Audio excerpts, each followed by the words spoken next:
The latest developments, perhaps indication that Premier Doug Ford has the eyes and ears of U.S. President Donald Trump, something that he had been striving for the better part of a few months. It started with rising tensions early on before a bit of a reprieve, with more discussions to come.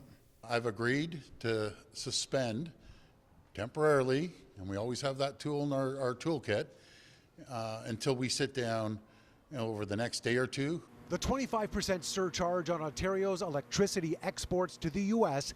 has been turned off for now, after a so-called olive branch was extended to Premier Ford from U.S. Secretary of Commerce Howard Lutnick. A phone call led to an invite to meet in Washington after a back-and-forth, all-out fight involving President Trump. To any negotiation that we have, there's a point that both parties are heated and the temperature needs to come down. And I thought this was the right decision.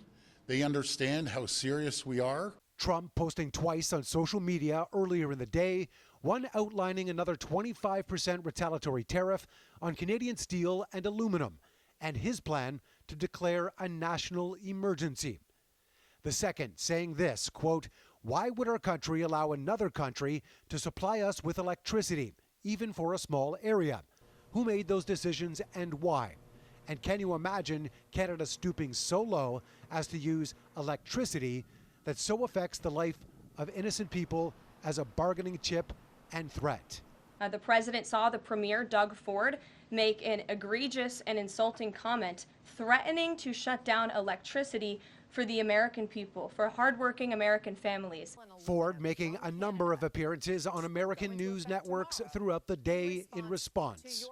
First of all, thank you for having me on. What had been a defiant Ford saying that only zero tariffs from the states would cause him to back down, now a step back, with a plan to head to Washington and represent Ontario, along with Federal Finance Minister Dominic LeBlanc, to further discuss trade relations. When you're negotiating with someone, they call you and they hand over an olive branch.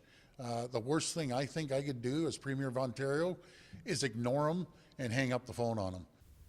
Ford making a point of emphasizing that he is only speaking on behalf of Ontario, understanding that this is a delicate situation involving both the federal government and other provincial leaders who he will be meeting with tomorrow. Mark McAllister, City News.